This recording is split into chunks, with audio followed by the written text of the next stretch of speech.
Sure, I'll go first. Good afternoon, everybody, and thank you, Charlie, for having us. So my name is Frank Reeves. I'm co-founder and CEO of Avvio, who, as a company, have been working with hotels for over 15 years to grow the direct channel.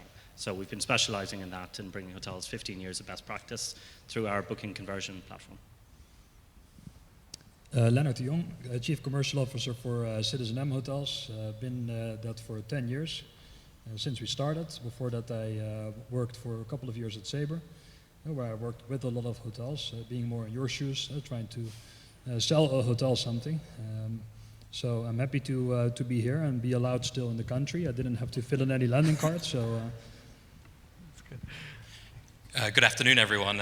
Welcome to the beautiful St. Pancras Renaissance. Actually, we're hosting you today, right? So I hope you all have an enjoyable experience.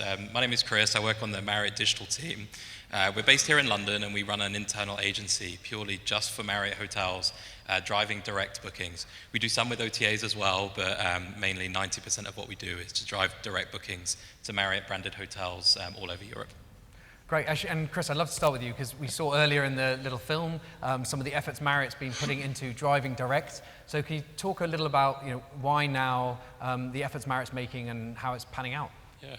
Yeah. I mean, we launched a campaign probably over last year and really ramped that up this year called Stop. It pays to book direct. I was about to say the Hilton one then, so excuse me. But no, I think overall it's about the future. We did a small survey early last year and really focusing on the millennial traveler. And we noticed that they prefer to book on OTAs by around 2 to 1. So if you find 3 people, 2 of them would prefer to book on OTAs, which for us is an interesting thing to be faced with. And then we looked at, okay, well, how much are they going to be worth? Millennial travelers for Marriott, it's probably going to be worth around 76% of all of our room nights in the next 4 years. So if we don't pay attention to what they want now, then we're kind of left behind the pack, really. We also found that there's this myth that consumers get a cheaper price when they book on OTAs, which is not the case, and it's never really been the case. So really now what we have to do is educate those consumers to be able to find those cheapest rates direct, and that's really what the campaign was launched to do, to kind of dispel that myth and be able to educate them that you can get the best price through the direct channels. And are you able to give any sense of how it's going? There's again with Hilton as well, there's a lot of talk about we're spending a lot of money, it feels good, but hard numbers yet to come out. Yeah, it's still pretty early days. I think one thing that's interesting is this is not a new phenomenon, right? I mean, the OTAs have been educating consumers that they get the cheapest price for years. And it's going to be something where it's going to take us time to turn that tide, to be able to say, you get the cheapest rate and turn that kind of consumer around. Since we launched member rates, which was done in April, which is where if you're a rewards member, you get a cheaper price.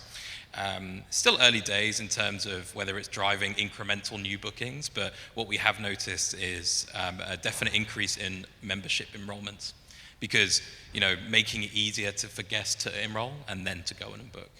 Great. And Lennert, you've been, as I said in the intro, at the forefront of activities to drive direct and how you work with OTAs. How has that evolved over the last year? What are you doing now? How do you think differently than you were a year ago? Well, and I think that's a main difference between Chris here and CitizenM, besides the size. But in the end, we own more hotels than you do, so that's true. That's true. We are hotel owners, right? So for us, it's not we're not trying to prove anybody else of our value than our own shareholders, which is only a limited amount. So we steer a speedboat, and the day that we launched our closed user group, and I think we were the first to do that, was 2 years ago when Booking.com launched your Genius program. And you have people in your lobby saying, I got a cheaper price for Booking.com. So I think there's nothing new, just like Chris is saying, that you want to communicate to your customer, if you want to use our website, if you want to go out of your way, not use the Booking.com or the Expedia app, and use our website, for sure, we want you always to get the best rate. And so we trialed with that. We've also, and I think that's the hesitation when you ask, you want to be put on a panel, direct booking. The hesitation that I have a guy that is responsible for my website that seems to be in a fight with the online travel agencies. Yeah. Because if he doesn't prove his value, it's like, well, I might as well fire you and use Booking.com. But we're looking at this holistically. What is direct? What happens if you are getting a lot of traffic originated by the OTAs and you convert it to a direct booking?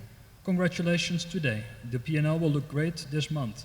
But are you really happy to jump out of the top 20 or the top 30 of Booking.com to position 150? Can you afford that? Yeah. What are you going to do? Are you going to do your own marketing? Yeah. So that's always the split that you're in with these guys, especially if you look at it from a holistic perspective, and that's what we constantly do. And Frank, what are your thoughts on that? As taking a sophisticated approach to OTA bookings and working online, is that something you think other independents should follow Lennert's example? Yeah, I mean, I think that makes common sense, and it's fine, obviously, from an ownership perspective, and from Marriott's perspective. I mean, we as a company have built a culture around always beating the OTAs. So we get that there's a place for OTA. That said, we don't think they play fair, and there are countless examples of how they'll mirror market a hotel in its own brand name in its home market, and then call that or try to call that incremental business, which it's clearly not. So, our value proposition, and we're the only company in the space who guarantee growth in direct business to hotels. So in order to deliver that, we really have to have a culture and an ethos around, we've got to be bigger than the OTAs, our clients need to be the biggest channel, the direct channel, and fastest growing. But of course, holistically, we do get that there is a place for OTA, and it's just about a balance, really. Your P&L, obviously, you should have OTA on there. There are great efforts and initiatives in terms of onward distribution, but it is about a balance. I think certainly in 2016, and we see SEO and organic traffic now under considerable threat. I mean, we're looking at up to a 50% drop-off in the organic visitors to your website over this time, 18 months, this time 12 months ago. So it is absolutely essential that you've got as strong and rigid a dynamic, a direct growth strategy as possible to sit alongside the OTA strategy. And Lennert, you mentioned, so you talked there, Frank, about some of the shenanigans that we occasionally see OTAs playing. Lennert, you mentioned... It's a good Irish word, Charlie. Previously you found OTAs undercutting you, and that was a reason to stop them in certain markets. Is that right? Well, what we found, and this is something I'm not by myself in, I think, in this industry, is that we've always been online only. Right, so we are not very familiar with the issues that all of you have already for years with tour operators. But with the increased amount of meta search, I think that there's an increased trend whereby not only the tour operators are undercutting you, but basically everybody that you give a net rate to. And that merchant model never really worked for us in the first place. We never had it until 2 years ago. So we're pretty new in this arena, but when we found out that, on a standalone room sales, we were being undercut. It's like, we got to stop with the merchant program. And that's not something that is being accepted at the moment. But in my eyes, is something that I'm always for. Let the guest pay us, then we can check if the guest is actually paying what we wanted the guest to pay. Yeah. And not that, the commission is used to reduce it for the guest. Okay, great. So next I wanted to get into sort of tips, specific things that hotels can be doing to drive direct. So Chris, perhaps back to you. What are the things you advise your hoteliers when you're trying to help them increase direct? Yeah, there's probably a number of different things that you can be doing, but I think at Marriott, on a brand level and also an individual hotel level, it's that reason. Why do they need to book direct, or why should they book direct? So, a lot of the strategy is you can get a cheaper price, and you're always going to have people that are impacted by that and are price sensitive. But you're going to find people out there that are uber sensitive to the experience which they get online, right? So if you can give them an experience through direct channels which they can't get through OTAs, then that's when you start winning. So, with an OTA, they make every hotel vanilla, right? That's the win for them. Whereas what we're trying to do is make booking online exciting and give them that content. So if you're giving unique content and unique experiences online, then you will win. And really, it's that all comes back to the reason to book online. And whatever that reason is, you have to figure that out, but it's the reason to book. But when you say unique experiences, is that sort of at a huge brand Marriott level, you can offer an app that allows mobile check-in, or are there things that individual properties are doing differently? I think it's a bit of both. I mean, you obviously have those unique experiences where, for example, unless you book online, you can't check in with the mobile app. Or if you book on Marriott.com, you can't do mobile checkout, for example. But there are things that individual hotels can be doing. So, for example, like one hotel that we work with, they really took a look at what their guest sentiment was online and said, okay, well, why are people staying with us? And they found, that a lot of people were coming there because of the local shopping and things like that they had. But there was nothing on our site to say, we're close by. But so what they did was they built content around that, and then they now have content, they have reviews. So that's hugely powerful because you're talking about it, your guests are talking about it, so people then buy into it. And that's kind of where, even if you're a big part of a big brand, which all of our hotels are, you can offer that unique experience by just looking at guest sentiment and being able to provide content around that. Okay, great. Frank, I know for a few tips, you perhaps got a few slides. Let me just get the clicker. Sure. There we go. Right, so I've just pulled together 3 key areas here, which sort of, I guess without giving away too much of the Avvio IP, do capture some of the headline areas that we've focused on over the years. And one is certainly on the area of A/B testing. So this is something the OTAs, with their huge data sets, will talk about being very important. So this is an example of a sample hotel page, and you'll see a Book Direct banner on top. So there's just some headline messaging around Book Direct and Win. So what we were keen to do was to trial that. Is it effective in its messaging, and how much will that help the direct booking conversion? So if you go on, Charlie, from here. So this was our control, and then this was our variation 1. So what A/B testing, basically, it's a facet of multivariate testing. And A/B testing, in its simplest form, means every second visitor will get a slightly different view of whatever you might want to test. And it could be, should the Book Now button be blue or red? And is it one way for Germany and one way for France, for example? So these are our control and variation. And if you go to the next slide, you get the results. So what we've seen here is that clearly the MDA banner, or the Book Direct banner, was twice as effective than the variation, which was leaving it out. So what we're looking for, again, we've been working on this for over 15 years, so we're at a point now where, while we've got tons of best practices, they vary per hotel, and they vary even per market segment. You might do one thing for your international market to a London hotel, something different for your domestic. So it really has become about finding these fine margins as we go through. So as a general rule, A/B testing and just really developing this early adopter culture and this testing culture within your organization to trial, much of what the OTAs have been doing. We really have to be open to experimentation and being very dynamic. So A/B testing was the first thing I thought, Charlie. So an example like that, adding this banner, is that something that, having seen it work on certain hotels, you're now suggesting to roll across all, or do you test it on all? How do you approach the fact We test it, and I'll move on to personalization in a moment, but what we can drive is a one-to-one sales conversation with every website visitor. So this banner may look different to a different website visitor for that particular hotel. And it is understanding what the dynamics that impact booking conversion as they vary across. For example, free Wi-Fi may not mean as much to somebody coming from Manchester to London as it may mean to somebody getting off a long-haul flight from New York. Yeah. So it's not an off-the-shelf, one size, just take an off-the-shelf standard booking engine and turn it red and put your logo on it. This is really what's given the OTAs the competitive advantage, because online conversion is a science, it is a skill, and it is something where it's not one size fits all. But one of the challenges, though, with that is if you are a small independent and you're taking 100 bookings a week through your website, then you simply don't have enough data to really assess the impact. Yeah. So what do you advise when you've got independents? Is it, here's some best practice that we've seen across a wider variety of hotels? That tends to be the way we would configure the platform based on what we think would be best practice for this particular hotel across its market segments. But the system gets more intelligent over time. So as it begins to run more and more of these tests, it'll then build up a data set which will optimize for that hotel. And today we work with over 400 hotels, so we're also sitting on a lot of data where we've done things like A/B testing across that entire data set. Okay. But if you look at actually the results of this particular test, if you just move on to the same slide, I think if you can read the message on top, it says keep running this test, we need more data.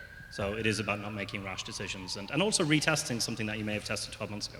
Okay. So, but if there was one thing that, one bit of advice you'd give to people, one thing to try, one tip, where's your starting point when you're working with a new client? I mean, I think it might even be a cultural thing within the hotel. It is to understand that online conversion and booking conversion is a real science. And unless you're open to experimentation and trialing and being quite an early adopter, you'll never figure out what is working or what won't work in order to move you forward. Okay, cool. Great. So that's one area. And there's more. And then personalization, just very quickly. This is an example of our personalization engine running on a hotel website. Now, this is a website visitor that we know nothing about. So you get what looks like your standard hotel website. And if you go to the next slide, this is an example of what that repeat visitor would look like. So someone who's come back to the website, maybe through remarketing and retargeting, they've not booked. And what the platform can do is say, well, welcome back, are you still interested in Friday the 28th and the 29th? And based on the cost of acquiring that visitor, we can begin to offer a discounted rate, understanding that we've got a basket value here, and what is it worth the hotel in terms of improving conversion. Of course, then if you move on again, this is an example of somebody who has made a booking and is now back on the website, but before their arrival date. So it's about standing down the quick book and the booking engine conversation and ramping up a conversation based on upselling, cross-selling, loyalty, and advocacy. Great. And then the final area just is around analytics, and you can just breeze through these ones, Charlie, because I think ultimately you can only control and make decisions around what it is you can actually measure and test. So without the analytics to go behind this, you're sort of at sea anyway. Okay, cool. So personalization, A/B testing. Lennert, what are your top tips for hotels looking for more direct? Those would be mine as well, but thanks, Frank, for stealing them. No, I think the points that Frank made are very obvious. We've had the unfortunate situation once, I don't remember how long ago. We have our own custom booking engine. We have A/B testing on it. We invested in a data management platform from Rocket Fuel, actually, for personalization, so to establish the same thing. And we lost connectivity to our PMS for a serious amount of time. And we had a backup off-the-shelf booking engine. We lost 40% in conversion by using an off-the-shelf, I'm not going to mention the name, booking engine, which was customized. It didn't look like a strange website. It looked like a CitizenM booking engine, but it was not our booking engine that we fine-tuned. And there I could really see the value of the amount of work that went in every day. And put yourself in the shoes of a customer. Visit your own hotel and think, am I going to book this through booking.com, through the app, or am I going to spend some time at this website? Be really critical. Think about things like dominant design. People are used to something, so don't believe a creative developer that has also developed a restaurant website that you need to do this.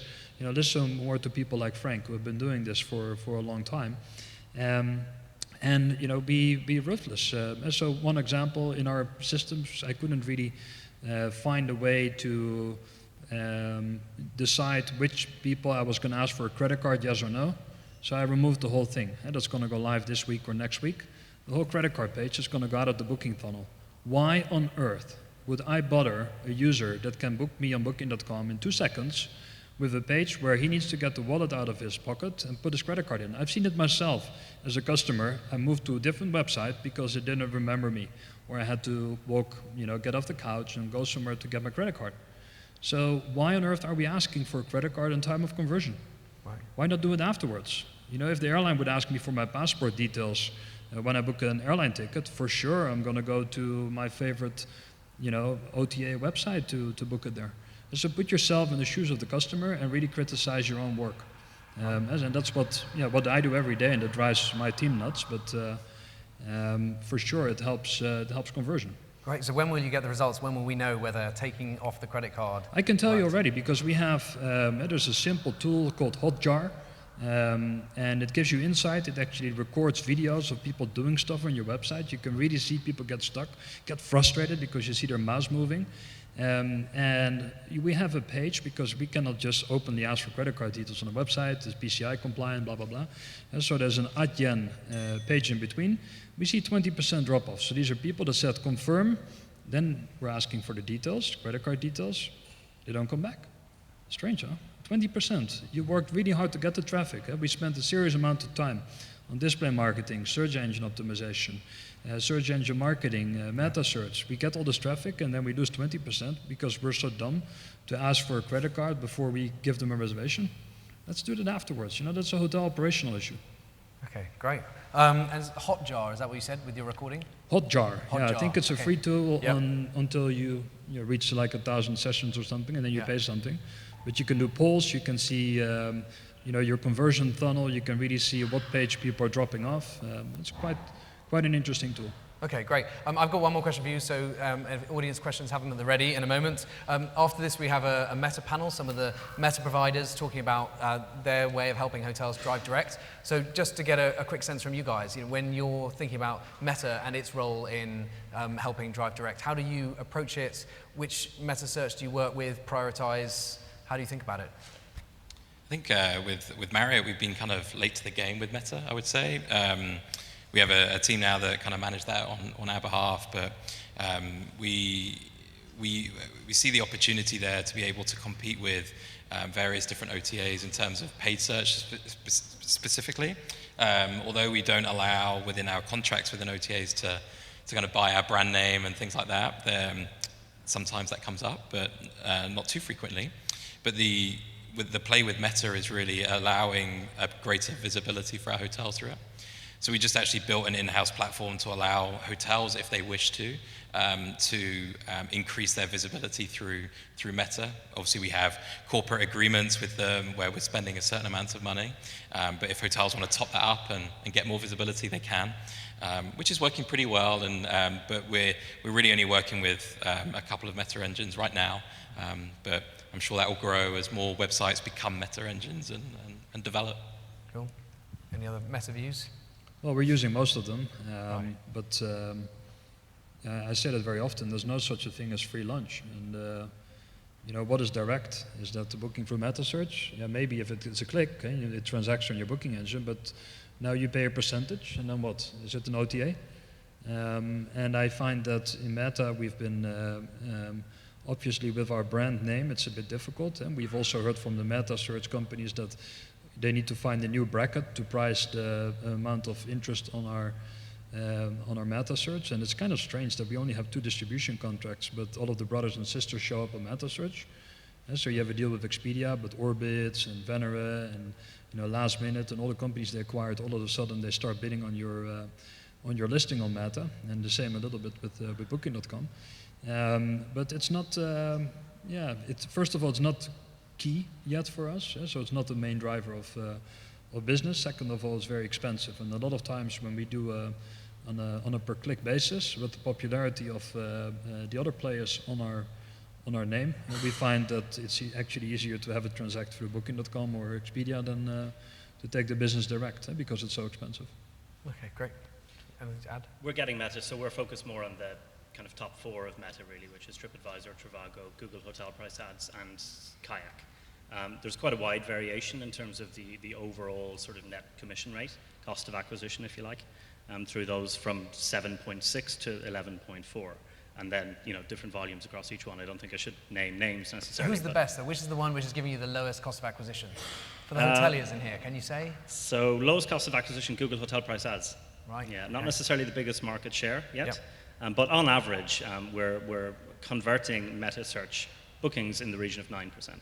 Right. So, and there's a direct link, obviously, between improving conversion rate and then bringing down that overall cost of acquisition. It's an auction model in the end, right? It's depending on who's in the auction and how much are they willing to pay for it. Yeah, absolutely. So the more competitive it is, obviously, the higher the click price goes. But ultimately, with Google Hotel Price Ads, we're getting that at the lowest one because you have strong conversion in the direct channel to back out. Yeah, no doubt. It will constantly keep evolving as different people start bidding in different ways. And right now, Meta is sort of hybrid. TripAdvisor has Meta, but also Book and TripAdvisor, and that's obviously coming to the UK with Google. So there's this real hybrid around Meta. But the price line, the annual price line report for last year makes interesting reading because they specifically point to Meta brands like Trivago, which is obviously owned by Expedia, and they talk about the threat that Meta has over their business in the long term. Yeah, absolutely. Certainly something they see as big and growing. Thank you. Okay, any questions? Yes, please. So, what sounds we have today? Oh, we have a microphone running towards you. I'd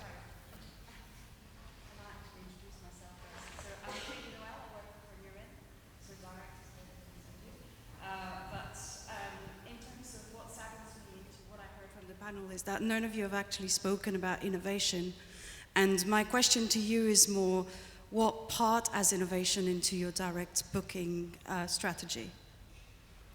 Where does innovation Can I sit go? in your direct booking strategy? Can I go first Yes. on that? Because we've been doing nothing but innovating for the direct channel for 15 years. We release an update to our platform every 8 weeks, which has either got new A/B testing, new functionality. Lennert's point on booking without a credit card, we've been doing this for a number of years. So everything we do is to push innovation ahead of OTA on the direct channel.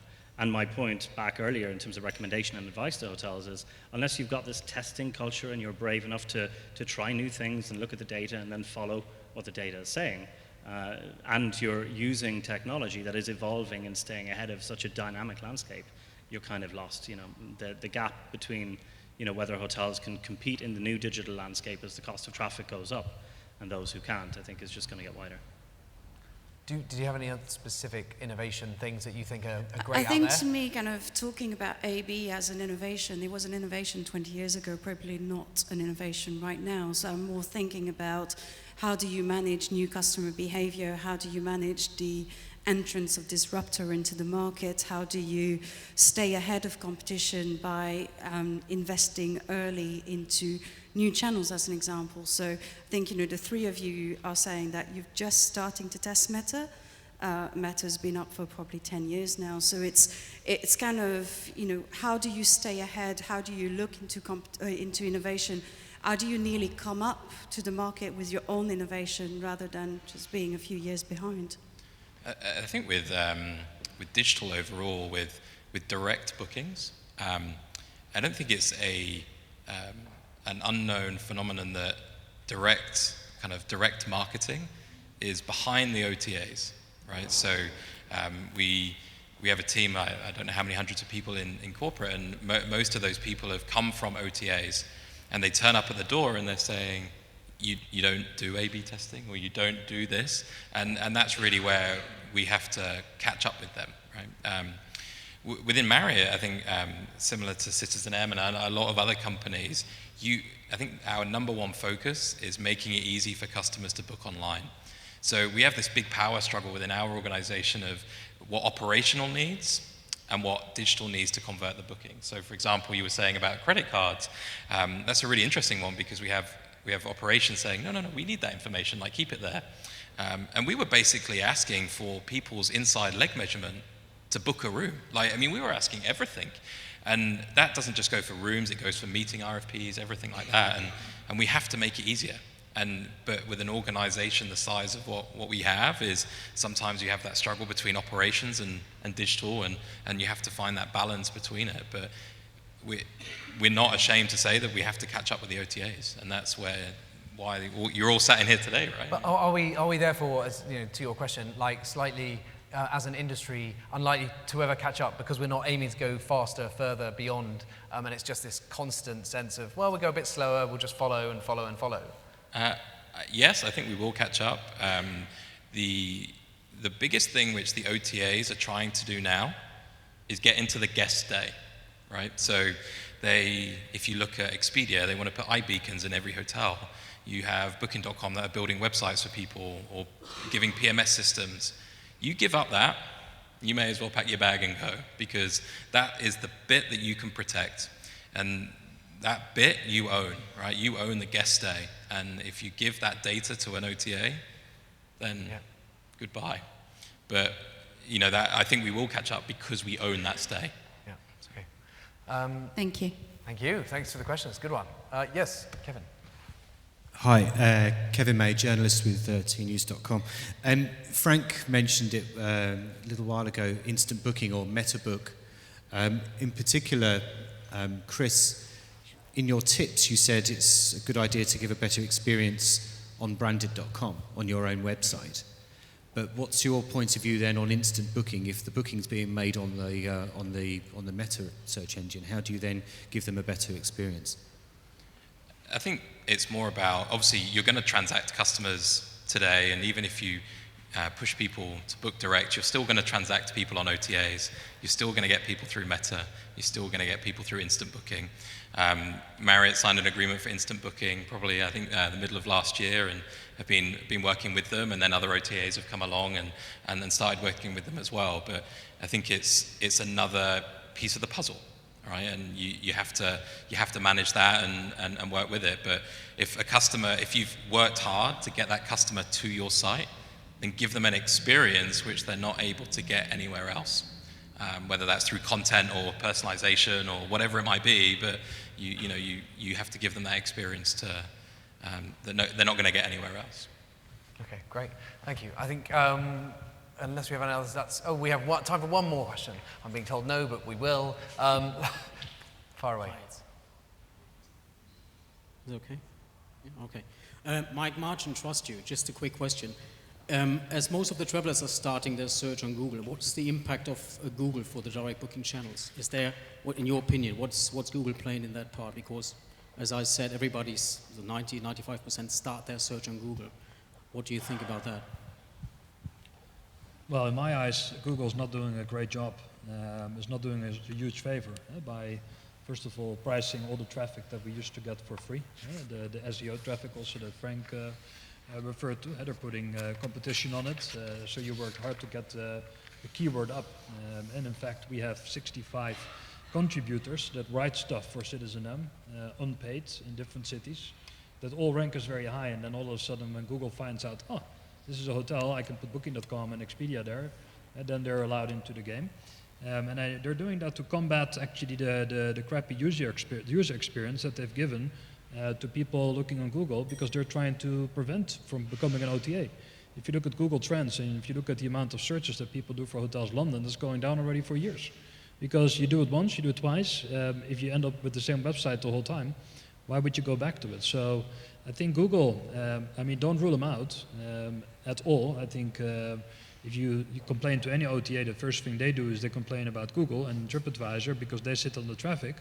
So Google can do a lot of things, but they haven't really found a way to crack it yet, and that's because of the fragmentation in our industry when it comes to technology and the easiness to collect money from hotels. And it's too scattered industry for Google really to become really relevant in the end of the sales funnel. You can see their inspirational pieces. You do destination search. They launched it a couple of months ago. I think that's really interesting, where they put together the whole trip for you. Like you have to go there, and this is your flights, and here's some hotels. But they will always, parasite on somebody else getting our money and getting our rates and availability and transacting. Frank, I'm not sure if you have a different opinion to that. I was thinking about it as you were speaking. I don't think I'd add anything. I think you've actually summed that up really well. Great. On that one, we're going to have to end it. We will be able to ask the next panel, the meta panel, a few more questions about that. Thank you very much.